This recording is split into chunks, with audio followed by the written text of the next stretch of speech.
Marilah kita awali ibadah kita pada pagi hari ini dengan satu pengakuan bahwa ibadah kita ini berlangsung di dalam nama Bapa, Anak, dan Roh Kudus.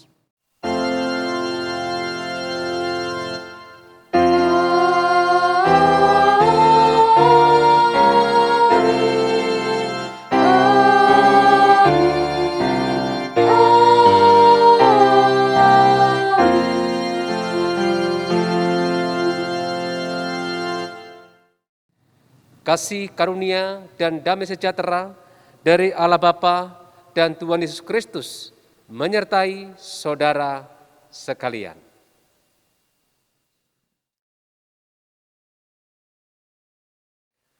Selamat pagi Bapak Ibu dan saudaraku yang dikasihi oleh Tuhan Yesus Kristus.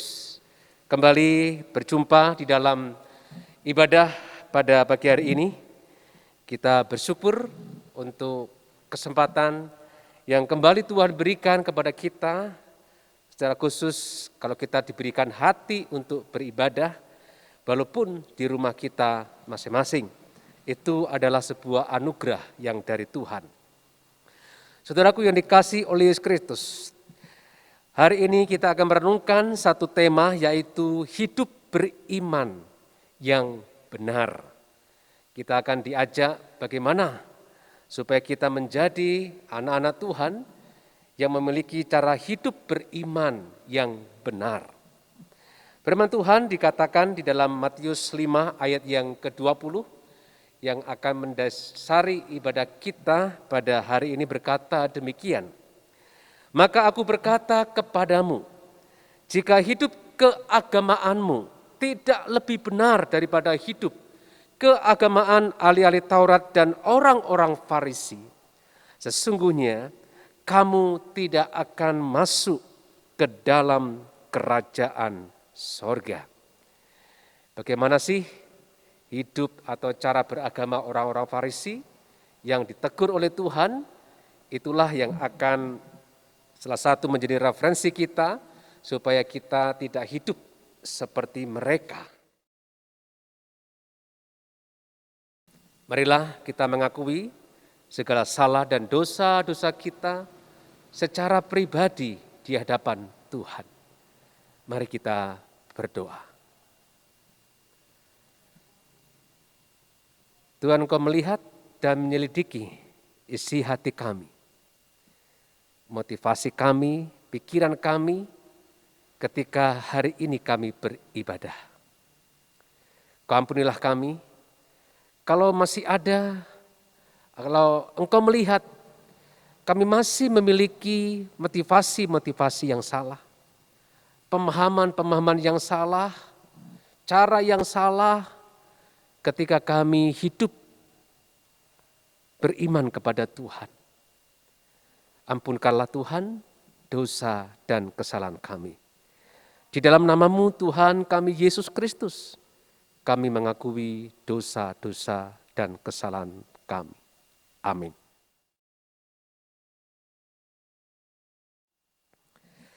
Berita anugerah kita akan dengarkan dalam Yesaya pasal yang pertama, ayat yang ke-18 berkata demikian. Marilah, baiklah kita berperkara firman Tuhan. Sekalipun dosamu merah seperti kirmisi, akan menjadi putih seperti salju. Sekalipun berwarna merah seperti kain kesumba, akan menjadi putih seperti bulu domba. Demikianlah berita anugerah dari Tuhan.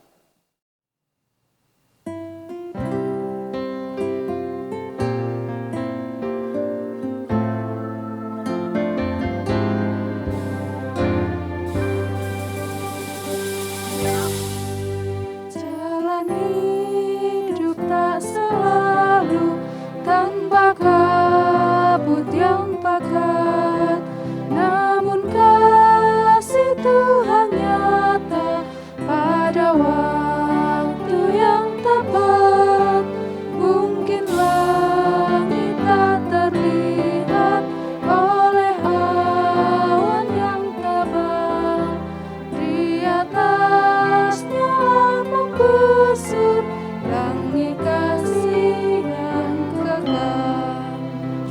bisu hujan tapak langit, bagai janji yang teguh.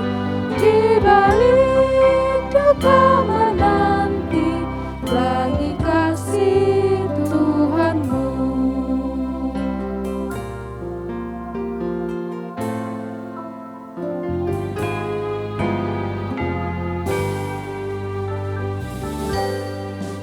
Jauhkan takut putus asa, walau jalanmu gelap.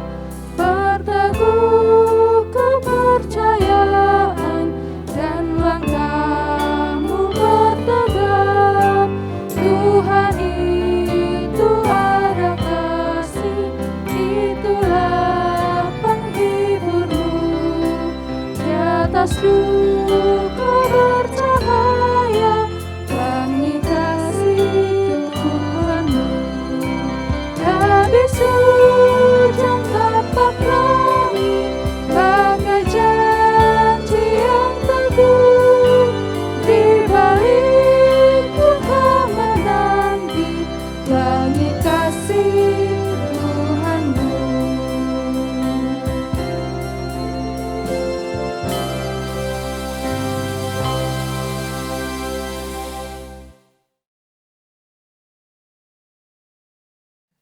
Tiba saatnya kita akan mendengarkan firman Tuhan, namun sebelumnya marilah kita berdoa memohon pertolongan Tuhan. Tuhan, kembali kami datang kepadamu, memohon kekuatan dan pertolongan-Mu, supaya kami dapat mengerti firman-Mu, dan juga dapat melakukan firman-Mu.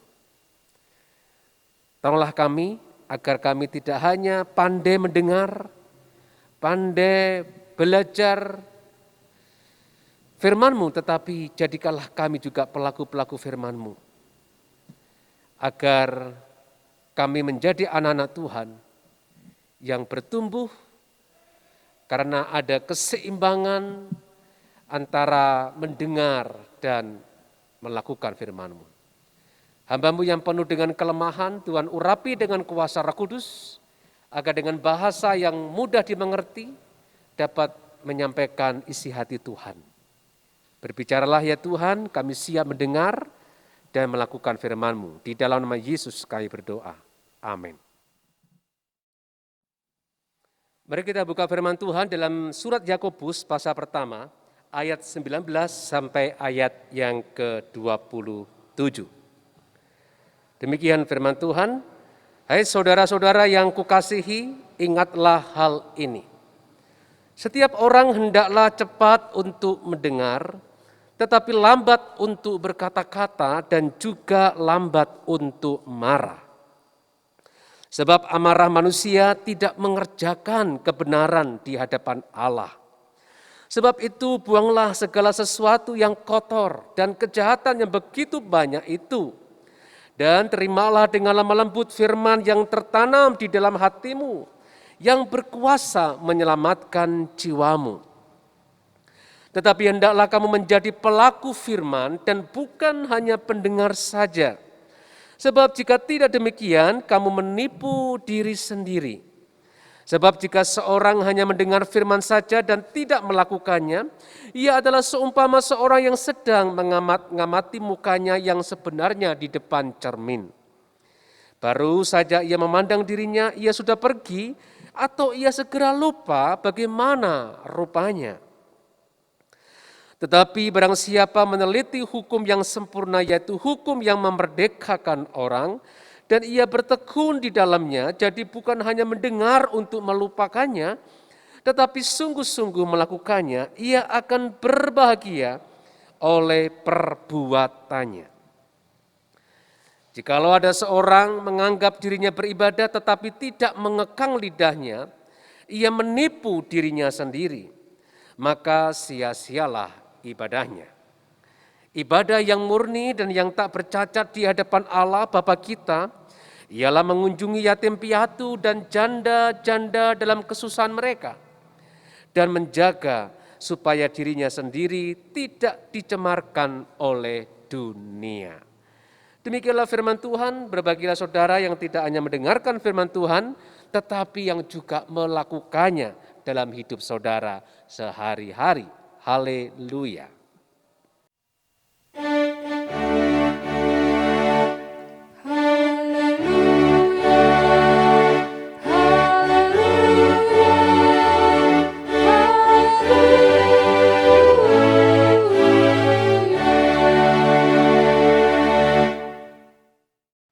Bapak, Ibu, dan saudaraku yang dikasihi oleh Yesus Kristus, menurut saudara, hidup beriman yang benar itu seperti apa?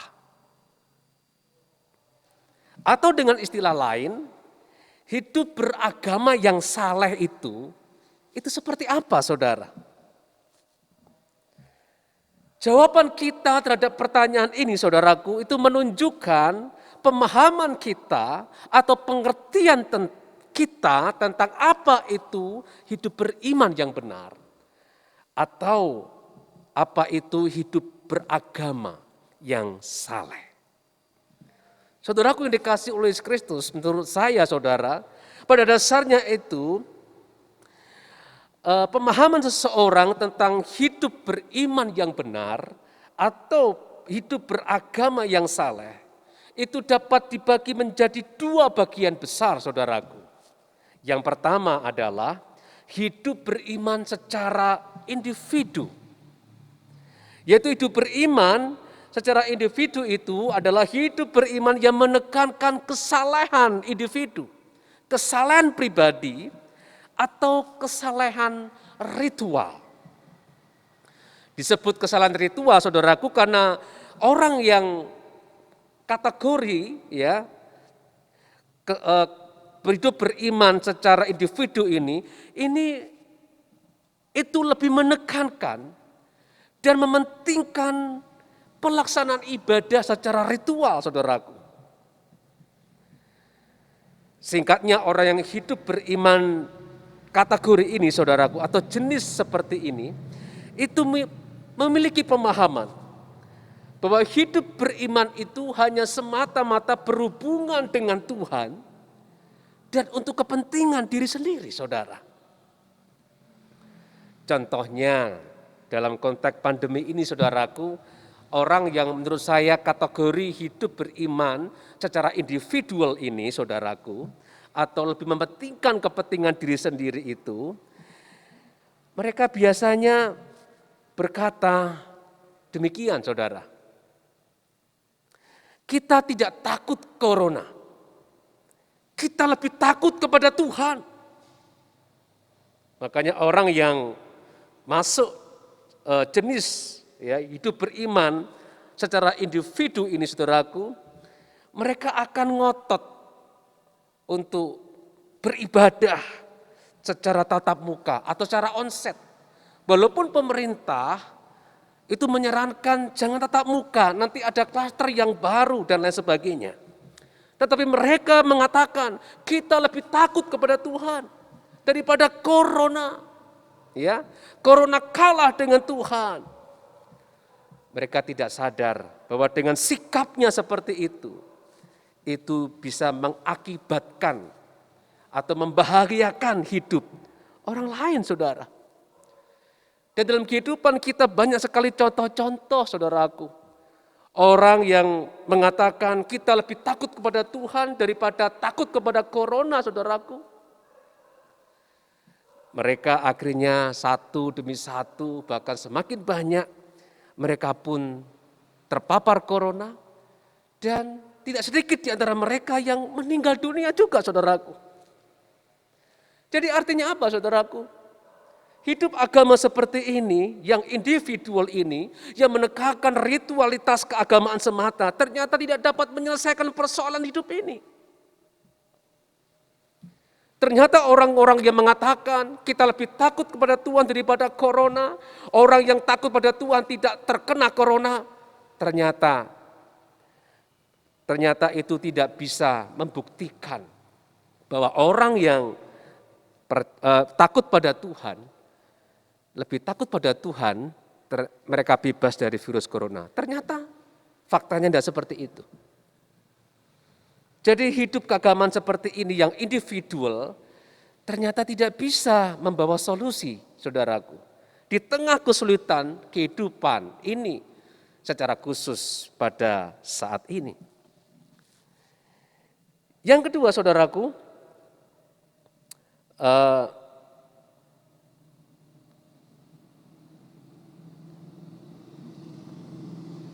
cara hidup keagamaan yang kedua yaitu hidup beriman secara sosial. Ya. Jadi hidup beriman secara sosial ini adalah hidup beriman yang menekankan dan mementingkan kegiatan sosial. Ya.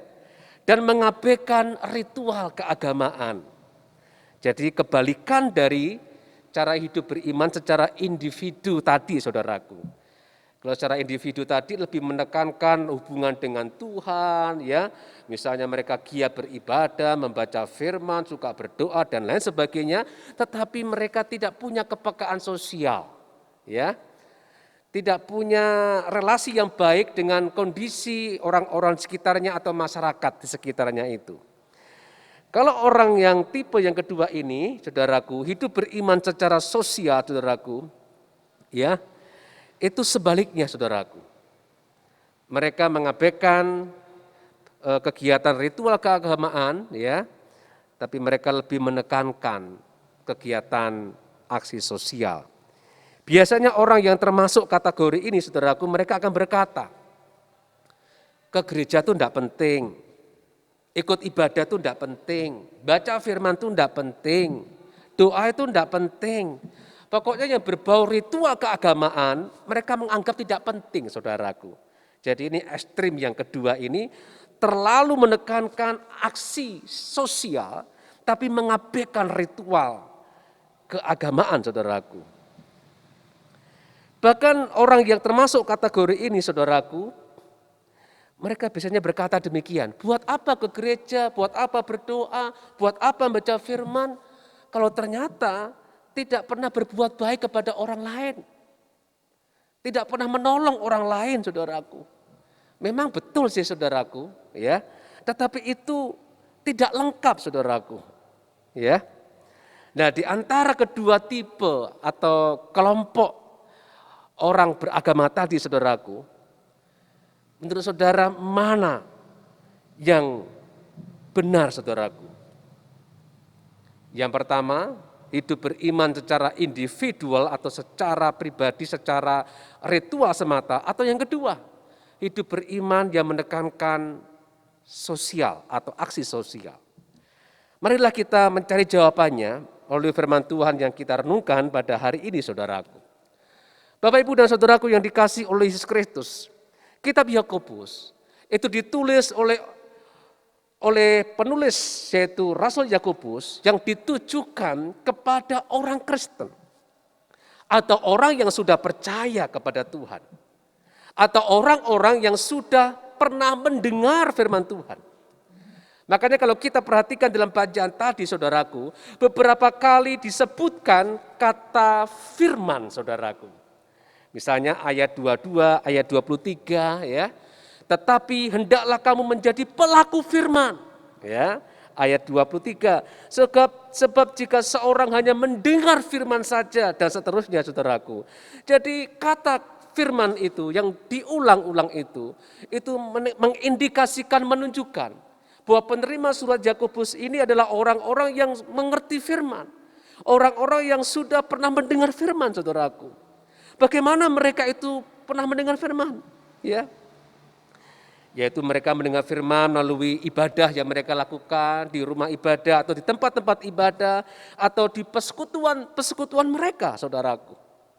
Tetapi sayangnya, saudaraku, mereka hanya menekankan ritual semata, yaitu ritual mendengarkan firman Tuhan. Tetapi mereka mengabaikan kehidupan sosial dengan orang lain.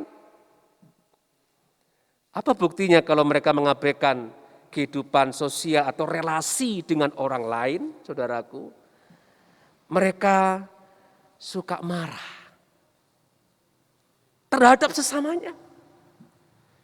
Dan dengan kemarahan itu seringkali mereka mengeluarkan kata-kata yang kotor, kata-kata yang tidak membangun orang lain, saudara. Makanya Yakobus mengatakan di ayat yang ke-19, saudaraku, hai saudara-saudara yang kukasihi, ingatlah hal ini, setiap orang hendaklah cepat untuk mendengar tetapi lambat untuk berkata-kata dan juga lambat untuk marah. Nah, biasanya kalau orang marah itu, saudaraku, biasanya itu lambat mendengar. Tapi kalau bicaranya cepat berkata-kata, saudaraku. Nah, jadi dengan sikap marah itu menunjukkan bahwa mereka kurang punya relasi yang baik dengan sesamanya. Ya. Mereka sering mengatakan kata-kata yang kotor, ya.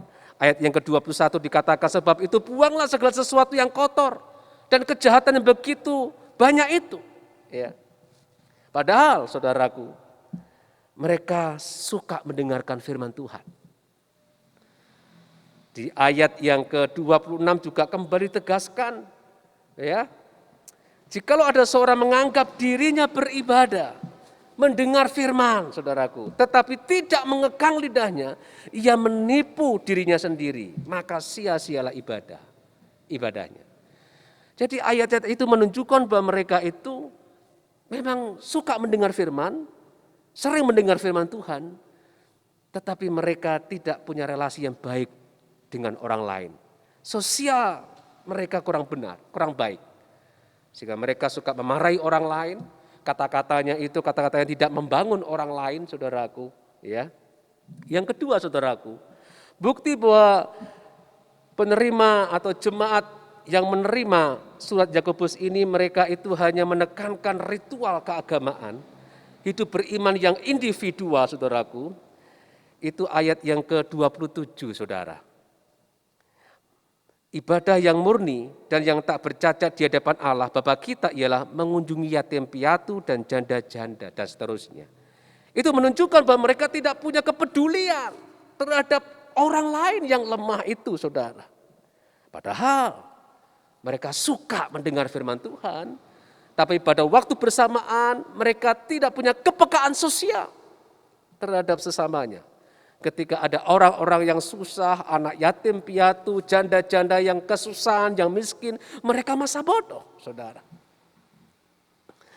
Jadi kalau kita bisa mengatakan, saudaraku, kondisi jemaat pada saat itu adalah jemaat yang hanya menekankan hidup beriman secara individual, secara ritual, saudara. Tetapi mereka mengabaikan hidup beriman secara sosial. Mereka tidak memiliki kepekaan sosial.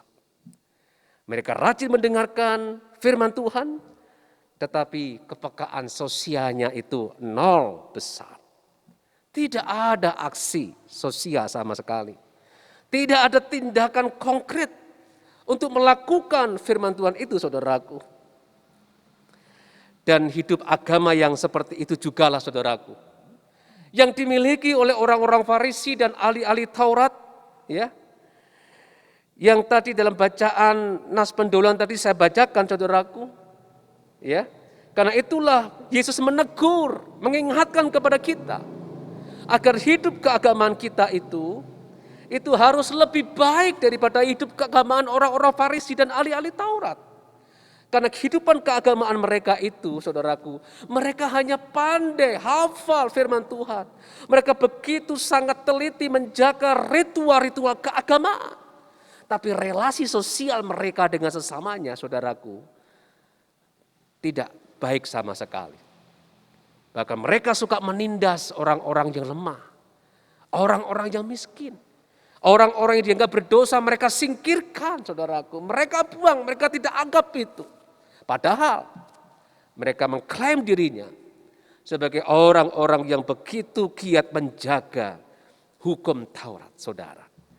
Karena itulah Tuhan berkata, kalau hidup keagamaanmu itu, ya, sama seperti ahli Taurat, orang Farisi yang hanya mendengar, menjaga firman Tuhan, menghafal firman Tuhan, tetapi tidak pernah mengimplementasikan, mempraktekkannya di dalam kehidupan nyata, maka kamu tidak layak masuk dalam kerajaan surga.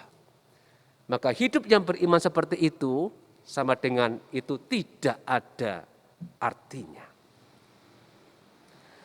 Bapak, Ibu, dan saudaraku yang dikasih oleh Tuhan Yesus Kristus.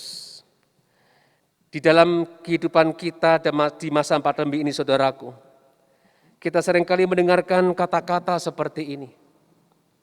Kita bersyukur loh, dengan adanya pandemi ini, kita sebagai orang Kristen justru semakin banyak mendengar dan membaca firman Tuhan.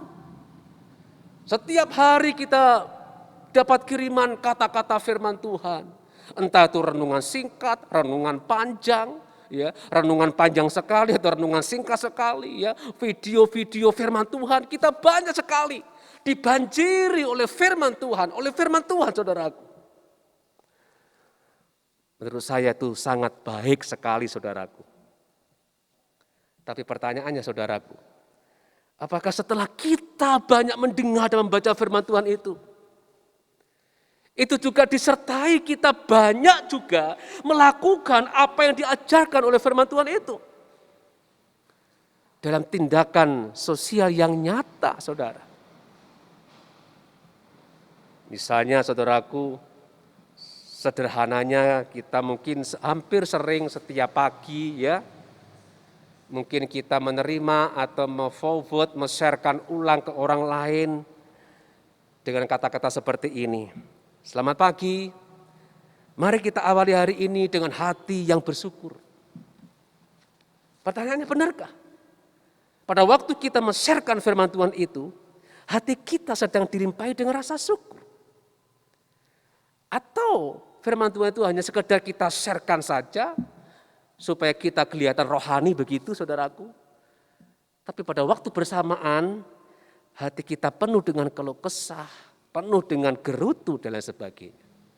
Saudaraku yang dikasihi oleh Kristus, saya tidak mengatakan, wah kita tidak usah perlulah kita membaca firman Tuhan lewat grup WA dan lain sebagainya atau men-sharekan, bukan itu maksud saya. Tapi jangan hanya berhenti di situ.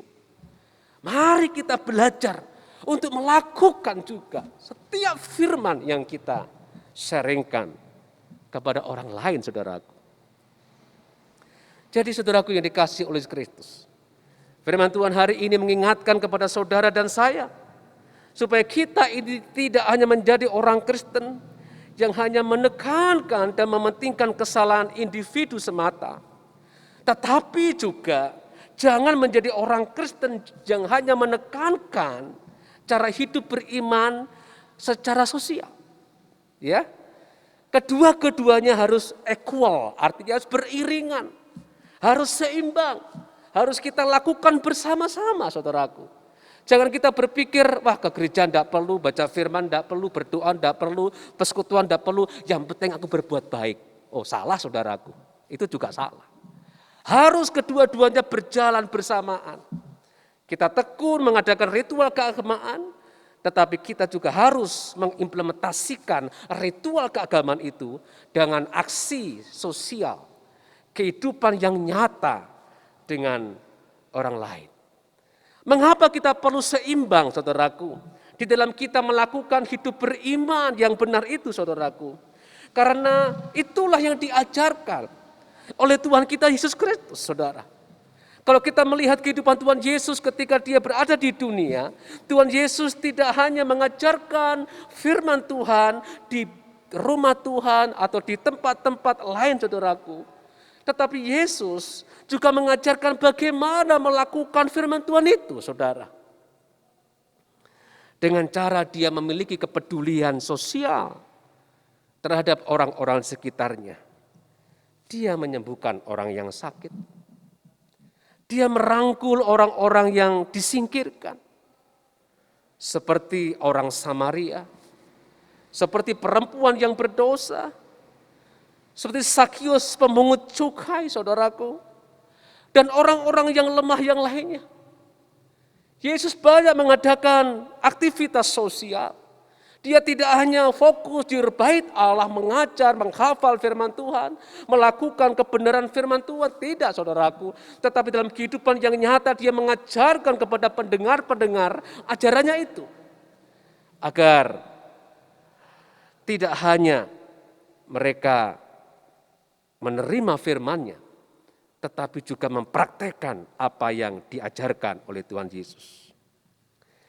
Jadi kita bisa menyimpulkan, saudaraku, hidup beriman yang benar adalah hidup seperti yang diajarkan oleh Tuhan Yesus. Marilah kita memiliki hidup beriman seperti Dia, yaitu hidup yang memiliki keseimbangan antara hidup beriman secara individu, secara ritual, dan hidup beriman secara sosial. Amin.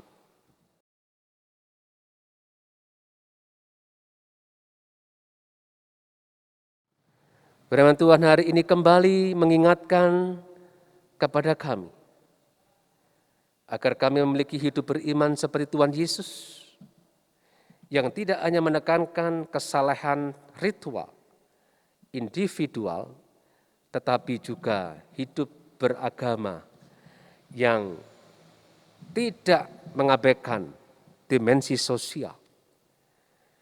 Di mana kami tidak hanya menjadi orang-orang yang pandai mendengar firman-Mu, pandai menghafal kebenaran firman-Mu, tetapi orang yang juga pandai melakukan firman-Mu. Tuhan, tolonglah kami, agar berikanlah kami kemampuan untuk bisa menerapkan kehidupan iman yang seimbang ini, yaitu kehidupan menerapkan ritual keagamaan kami, iman kami kepadamu, dan juga mempraktekkan firman itu dalam kehidupan yang nyata. Kami berdoa ya Bapa Surgawi, untuk kehidupan beragama di Indonesia ini, agar negara kami yang mengedepankan hidup keagamaan, ketuhanan yang Maha Esa, itu tidak sekedar menjadi slogan semata, tapi benar-benar dalam kehidupan yang nyata, masyarakat Indonesia ini menerapkan nilai-nilai keagamaan itu. Tidak hanya fokus kepada relasi dengan Tuhan, tetapi juga relasi dengan sesama manusia. Kami berdoa untuk kondisi bangsa kami masih di tengah pandemi ini. Tuhan, tolonglah agar pandemi ini bisa berangsur-angsur pulih lebih baik lagi, karena ada kerjasama yang baik di dalam menerapkan protokol kesehatan. Karena apapun kebijakan pemerintah tanpa ada kerjasama yang baik dengan masyarakat Indonesia, maka tidak ada artinya kebijakan itu. Kami berdoa untuk orang-orang yang punya pemahaman yang sempit akan kehidupan beragama, kiranya Tuhan boleh membuka pemahaman dan wawasan mereka, supaya memiliki pemahaman yang lebih luas, bahwa hidup beragama tidak hanya masalah ritual atau individu, kepentingan kelompok atau diri kami sendiri, tetapi untuk kepentingan yang lebih luas. Kami berdoa untuk para tenaga medis yang ada di front line atau di garda depan, berikanlah pada mereka juga kekuatan, kesabaran, tetap telaten di dalam mereka merawat para pasien, secara khusus yang terpapar corona. Kiranya kuasa Tuhan boleh melindungi mereka semuanya. Kami berdoa saudara kami yang saat ini sedang sakit Tuhan. Tuhan jamah mereka, Tuhan berikanlah mereka kesembuhan. Kami teringat untuk saudara seiman kami, Bapak Chris Ben Hur. Berikanlah dia pemulihan semakin baik atas kondisinya saat ini, yang harus isolasi di rumah sakit. Apalagi istri terkasih Tuhan panggil beberapa waktu yang lalu. Kiranya penghiburan yang dari Tuhan boleh dialami dan dirasakan oleh Bapak Chris Ben Hur dan anak-anak dan keluarga besar yang ditinggalkan oleh almarhumah Ibu Anna Maria. Tuhan, terima kasih. Kami menyerahkan ya Tuhan Yesus untuk seluruh kehidupan jemaat Tuhan. Khususnya GKI Parakan dimanapun berada, Tuhan jagai mereka, berikan mereka kewaspadaan di dalam menerapkan protokol kesehatan. Berkatilah mereka yang kekurangan, Kiranya kami bisa saling topang-menopang, membau-membau dengan kreativitas kami untuk menolong saudara seiman kami dan juga masyarakat secara luas. Terima kasih ya Tuhan Yesus. Inilah ya Bapa doa-doa syafaat kami yang kami panjatkan hanya di dalam satu nama, Tuhan kami Yesus Kristus. Amin. Jemaat dimohon untuk berdiri. Marilah kita bersama dengan umat Allah di masa lalu, masa kini, dan masa yang akan datang, mengingat pengakuan pada baptisan kita menurut pengakuan Imam Rasuli.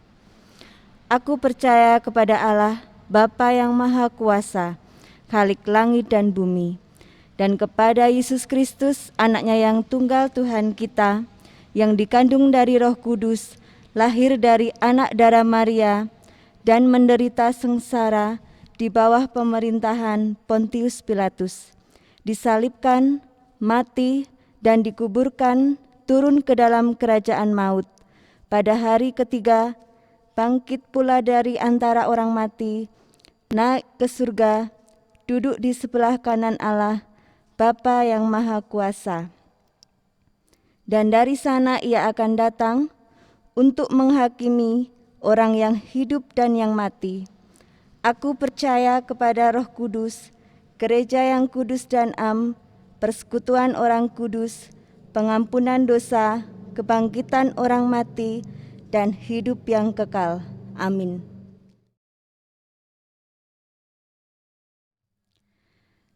Pada saat ini kita diberi kesempatan untuk memberikan persembahan yang terbaik untuk Tuhan kita.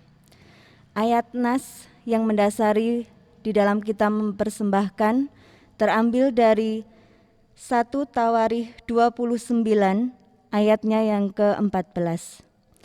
Sebab siapakah aku ini dan siapakah bangsaku, sehingga kami mampu memberikan persembahan sukarela seperti ini? Sebab daripadamulah segala-galanya, dan dari tanganmu sendirilah persembahan yang kami berikan kepadamu.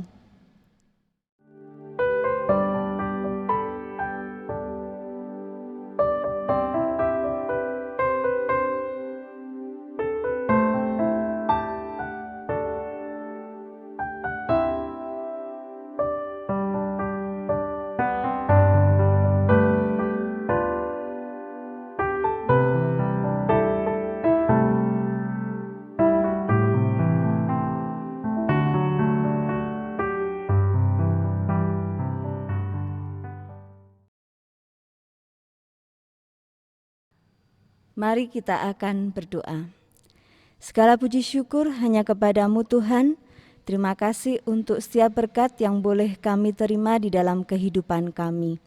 Saat ini kami membawa persembahan kami. Mungkin masih banyak kekurangan di dalam kami mempersembahkannya. Kami mohon ampun dan kiranya Tuhan Yesus yang akan menyempurnakannya. Hamba-Mu yang nanti akan mengelola persembahan ini, kiranya Tuhan berikan kebijaksanaan di dalam mengelolanya, sehingga persembahan ini dapat berguna untuk kemuliaan nama Tuhan saja. Ampuni kami Tuhan Yesus, hanya di dalam nama Tuhan Yesus Kristus kami berdoa dan mengucap syukur. Amin.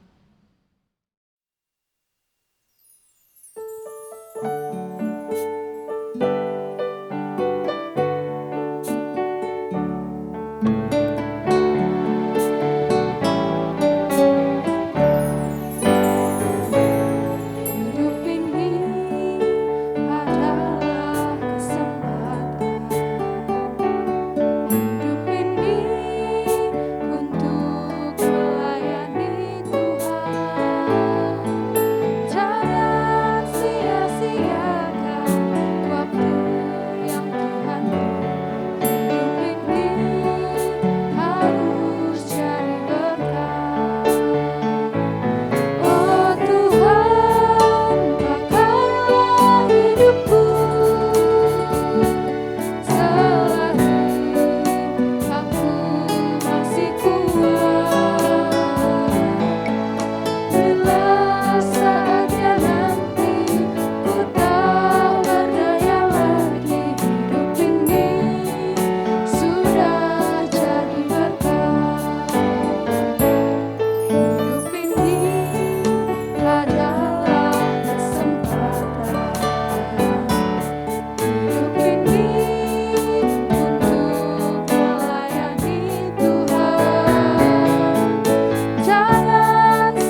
Saudaraku, arahkanlah hatimu kepada Tuhan dan terimalah berkat-Nya.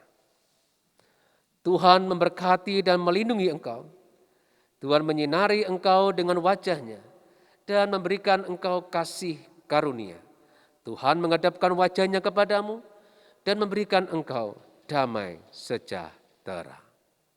Amin.